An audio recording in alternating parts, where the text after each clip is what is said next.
Hi, my name is Alyssa, and this is Jake. We are neuromuscular therapists at Cognitive FX, and today we're going to talk with you about basic breathing mechanics and diaphragmatic breathing. I will be instructing, Jake will be demonstrating, and now we will begin. So it's important that we understand what muscles to use, how to engage those muscles, and what it feels like when we are engaging those muscles properly during breathing.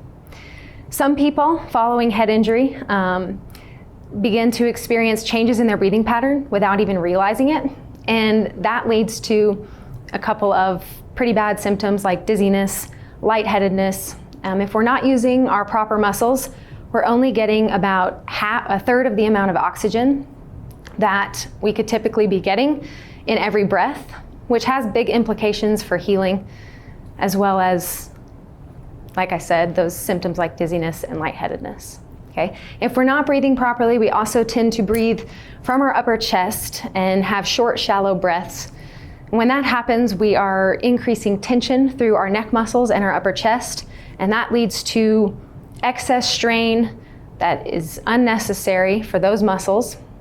And when that happens, we get persistent neck tension, tension-type headaches, as well as decreased range of motion in the neck area. So today, we're going to talk about how we can change our breathing to a more normal pattern in order to relieve some of that tension and decrease some of those symptoms. At Cognitive FX, we also teach a variety of very specific breathing and relaxation techniques in order to help reduce post-concussion symptoms. But today we're going to start with the very basics so that maybe later you can implement this into those more specific types of breathing. So first, let's talk about the diaphragm. Your diaphragm is the primary muscle that should be used with breathing. It sits just below your lungs at the lower part of your rib cage. If you place your hand, Jake, you can go ahead and do this now, right at the base of your sternum where the ribs begin to separate, you will be placing your hand directly over the diaphragm. Okay.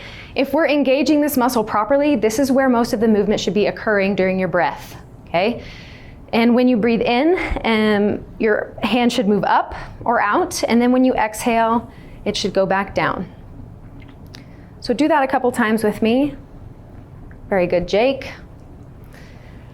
Now, you also want to keep your hand there, but place your other hand on the upper part of your chest. This is the area that we don't want to move as much.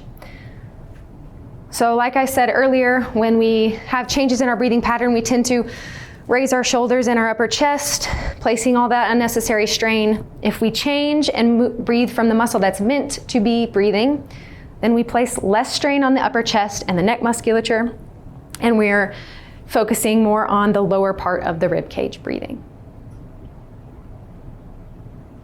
And go ahead and practice that now. Very good. So this upper hand is very still, which is perfect. If it moves a little bit, that is okay, but we want the primary movement to be down low from the belly. That means we are engaging the diaphragm. So the next hand position that we can use to know that we are engaging our diaphragm properly, as well as making sure we get solid movement all the way around the ribs. You'll place your left and your right hand on the base or the lower part of your rib cage. And now you're going to want to focus on pushing your hands apart when you inhale and then letting them relax and come back together when you exhale. Almost like filling up a balloon. So you want to feel that expansion and contraction from both sides. It should happen equally, and you should still be concentrating on not allowing the chest to rise too much.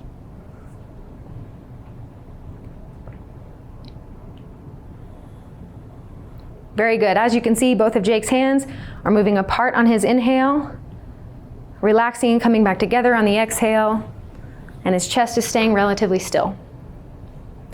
The last hand placement, you may want to scoot forward in the chair just a little bit, goes back, one hand goes back over the diaphragm, again, base of the sternum where the ribs begin to separate, and then the other hand will go on the middle back. Should be about equal height on both sides.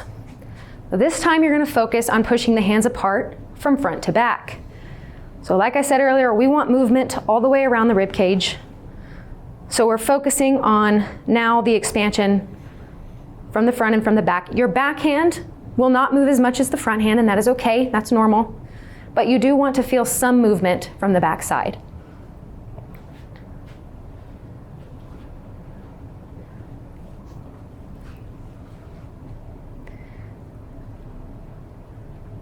Very good. So once we realize which muscles we're using, front to back, bottom and chest, and from the sides, we understand what it feels like to properly engage the muscles that are used primarily for breathing, and we can take less stress away from the upper chest. We're also getting more full breaths, which means we get more oxygen, which helps with healing. All right, so now that you know where all the appropriate places are that your rib cage should be expanding and contracting during breath, I want you to just relax. We're gonna breathe normal, nice and slow. Okay, when you breathe, it should be very passive, through your nose without a lot of sound, so you don't want a big breath, okay? And now just think about and focus on engaging all those muscles. Breathing properly also, when you're getting a lot more oxygen than you may be used to, can cause some dizziness at first, but if you keep practicing this, that will go away and it will get better.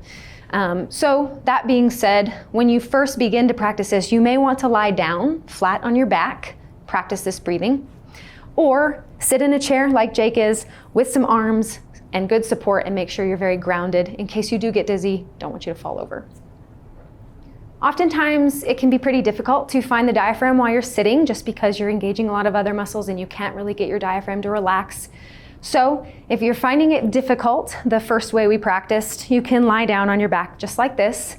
So flat on your back with your knees bent, your feet flat on the floor. We can do some of the same hand placement in order to find the diaphragm. So again, one hand right at the base of the sternum where the ribs begin to separate. You're placing your hand directly over the diaphragm at this point. And one hand on your upper chest. Good. So just like in the other segment, Jake's hand is going to be moving up when he breathes in and down when he breathes out. Chest is still unmoving. Very good technique. Now from this position, you can also place both hands on the lower part of the rib cage. Sorry. And here you're still focusing on separating the hands, pushing them out to the sides. And you can look closely and see that his stomach is still rising up as well. So he's getting really good expansion from the sides and from the front. Now with this position, you may not want to be able to place your hand on your back. That's okay. Feel the movement of your back pushing into the floor when we start to engage the front to back movement. So his hand is rising up.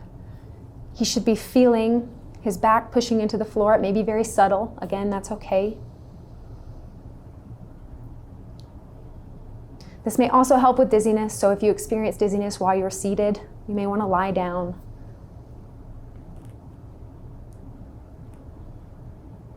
And now if you'd like, you can remove your hands. Continue engaging all of the directions of the breath. See if you can just focus on the way that feels and the difference in breathing from your diaphragm instead of the upper chest. Just remember that a proper breathing technique can be a great starting point for healing and post-concussion symptom reduction, but a visit to our clinic and specialized treatment from our multidisciplinary team can help you make even greater strides in your recovery. Get started with a consult so that you can get individualized guidance to better suit your needs.